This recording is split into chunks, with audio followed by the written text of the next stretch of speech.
I know a decent amount about coffee. It's one of my hobbies, but I don't know that much about tea.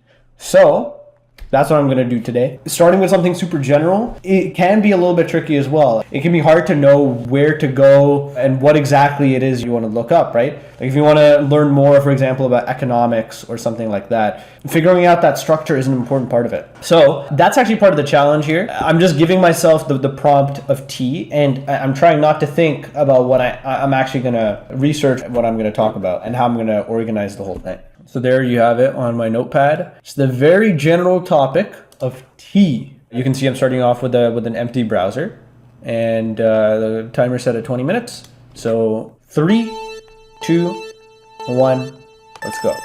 Okay, so I'll start off by creating the structure of this whole thing. The first thing that comes to mind is history. Maybe it'll be interesting to have some sort of history of the drink, where it originated, how it developed over time, all that. So maybe I'll write these down as subheadings, where I have like origins of tea, and then maybe developments in tea over time.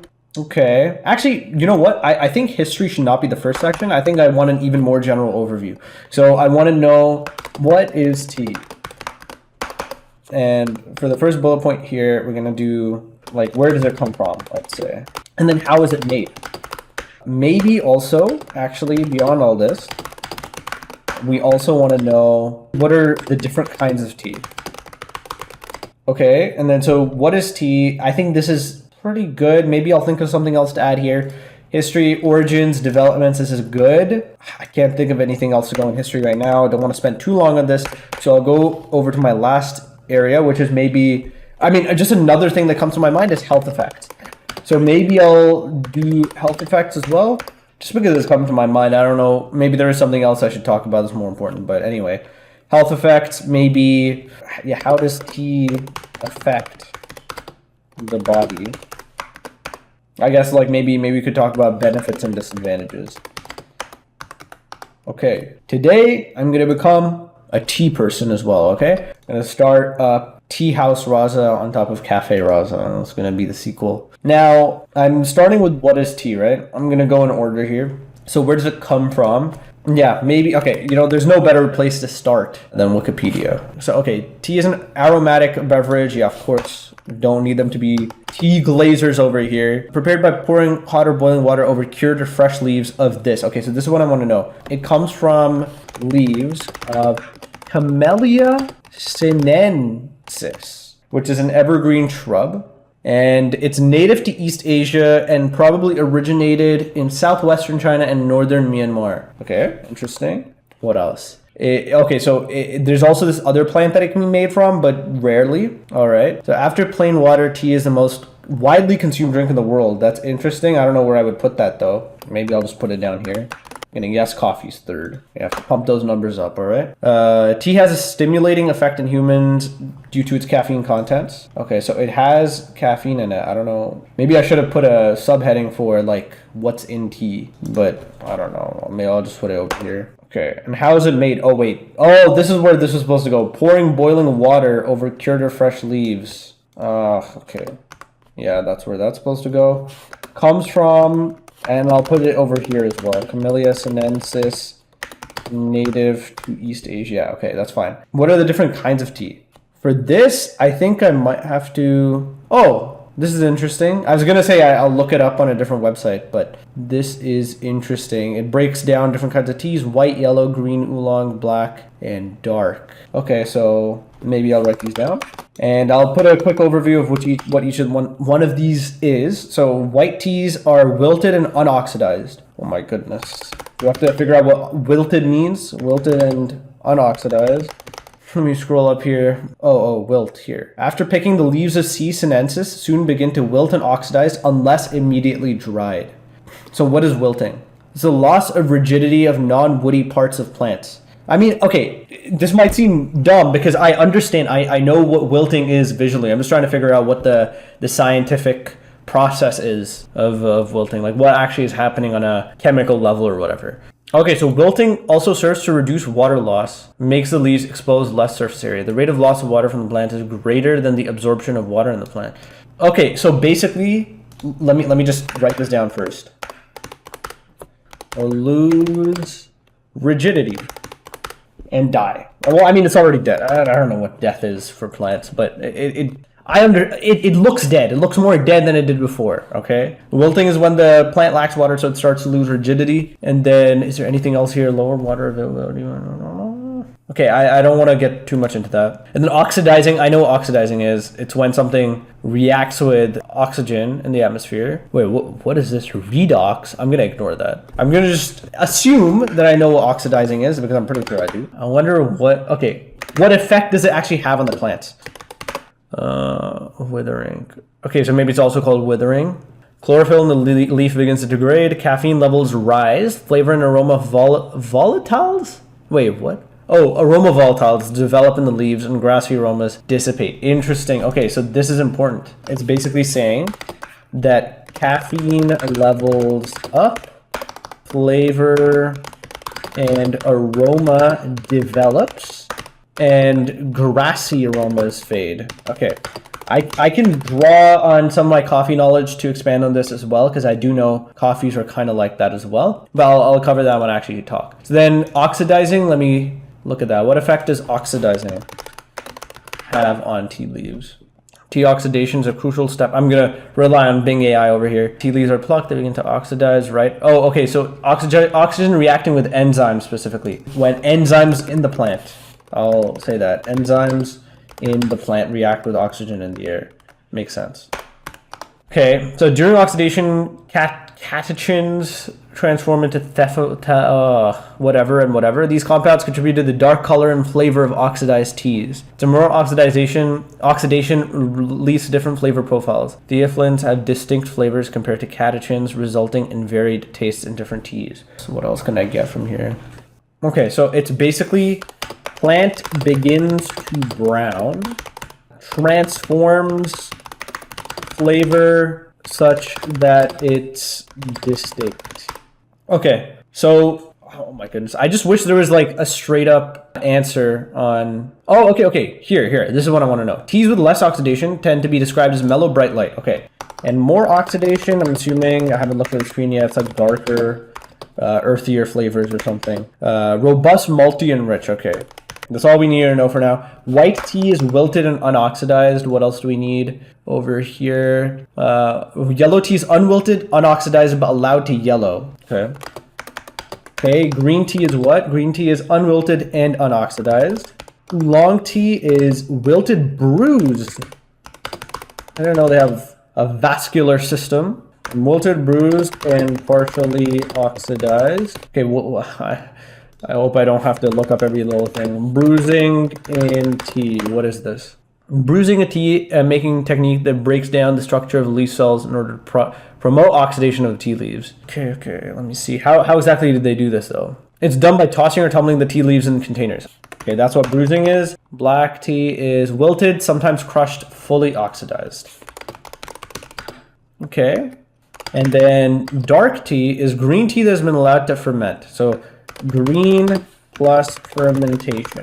Interesting. Okay. History of tea. I'm already running out of time, but hopefully I can cover this really fast. The history of tea, origin and history, tea plants, whatever. Early tea drinking. People in ancient East Asia ate tea for centuries. Okay, I didn't expect that at all. Okay, this makes kind of a bit of sense in terms of like how they would have discovered that it tastes good when you put it in water or whatever. They would nibble on the leaves raw, add them to soups or greens. Okay, what else? Tea drinking may have begun in the region of Yunnan, where it was used for medical purposes. It is believed in Sichuan, people began to boil tea leaves. Okay, there's a Chinese legend over here, but I'm gonna put it down to, okay, earliest, I'm gonna look at only the physical evidence, but I'm gonna say there are Chinese legends, and then I'm gonna say earliest physical evidence is tea from the genus Camellia was drunk by Han Dynasty emperors as early as the 2nd century BC. Okay, interesting. Developments in tea over time. Okay, yeah. See, this is developments right here. Worldwide spread. So, okay, tea variants were introduced over centuries until the 15th. Well, okay, I'm just going to leave it at that. Developments of tea over time. Other than that, worldwide spread is introduced to Western priests and merchants in China during the 16th century. So that's the first time people in the West had tea.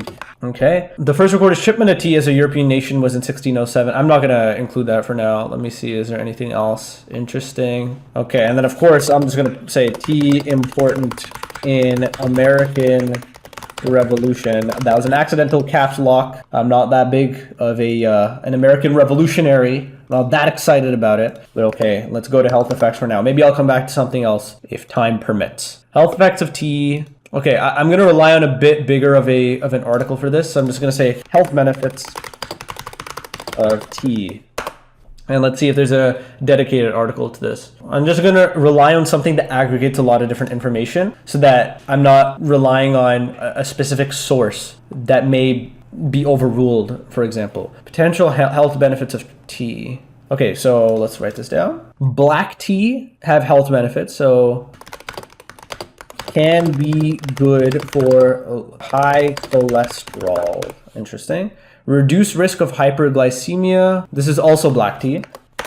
Hyperglycemia. I think that's like high blood sugar. Yeah, high blood sugar. So low risk of cancer. Green and black teas for this one. Better sleep quality. Low risk of depression. Some teas, including chamomile. Wait, let me look this up for a second. What is chamomile tea? Is it... Wait, okay. I need to go back to the tea page and I need to see what is herbal tea. Oh, herbal tea is an entirely different thing. Interesting. Okay, so I'm going to put that down actually over here. That's good to know. Infused with herbs. Okay, this makes a lot of sense actually. There's one more thing I just wanted to include. I just wanted to quickly look at what the risks are here. Too much caffeine intake. Oh, that's really it. Okay, too much caffeine intake. Good news, just go crazy. Drink as much as you want, you know? There's not much you're risking over here. It's not like you sleep on time anyway. Okay. I'm gonna leave it at that. Damn, that was a lot. I was trying to figure out, I spent a lot of time there trying to figure out what exactly some of these terms meant. But, you know, I can't complain too much yet about this. I think it went okay. I'm gonna do this new thing, by the way, where at the end I rate different aspects of this whole process and how I think I did in them. So yeah, just keep that in mind. I'll leave that till the end though. For now, let's just get to the actual talking part. Okay, 3, 2, 1, let's go. Okay, so tea. I wanted to research tea a little bit because I don't know that much about it. I know a lot more about coffee, not that much about tea. So I divided my research into 3 general sections. First of all, what is tea? Second of all, what's the history of tea? And thirdly, what are some of the health effects of tea? First of all, what is tea? It's a drink that you produce by using leaves of the plant Camellia sinensis as the main ingredient. That plant is native to East Asia and it probably originated in southwestern China and northern Myanmar. It also contains caffeine. But to make tea, you just take these tea leaves at various stages of their development and you pour boiling water over them. And then different types of teas are classified in different ways depending on the processes that those tea leaves have gone through before adding water to them. And I'll explain some of those right now, actually. So after picking tea leaves, they start to wilt, which is when a plant when it lacks enough moisture, so it starts to lose rigidity. They also start to oxidize, which is when the enzymes in the plant react with oxygen, turning that plant brown. So wilting and oxidizing are both kind of important processes for developing the flavors within the tea. Wilting specifically increases the caffeine levels in the tea leaves. It also develops the flavor and aromas, and it removes the grassy aromas that exist. Oxidizing, it's another important process because it transforms the flavor to make it distinct. And less oxidized tea leaves are generally classified as being bright, light, mellow, and more oxidized tea leaves are categorized as being malty, rich, and more robust. So keeping that in mind, that wilting and oxidizing are the 2 main processes that tea leaves go through. Here are a few of the different types of tea. So first we have white tea. White tea is wilted and unoxidized. Yellow tea is unwilted and unoxidized, but mostly unoxidized, but slightly yellowed. So very, very slightly oxidized. Green tea is completely unwilted and unoxidized though. So it's like even that tiny bit of oxidizing the yellow tea gets, green tea gets none of it. Oolong tea is wilted and it's partially oxidized, not fully though, only partially. And it's also bruised, which is when you toss and tumble leaves within a container to break down the cellular structure within the leaves and speed up oxidation. Black tea is wilted and fully oxidized, unlike oolong tea, it's fully oxidized. And it's also sometimes crushed. Dark teas are green teas that are just fermented.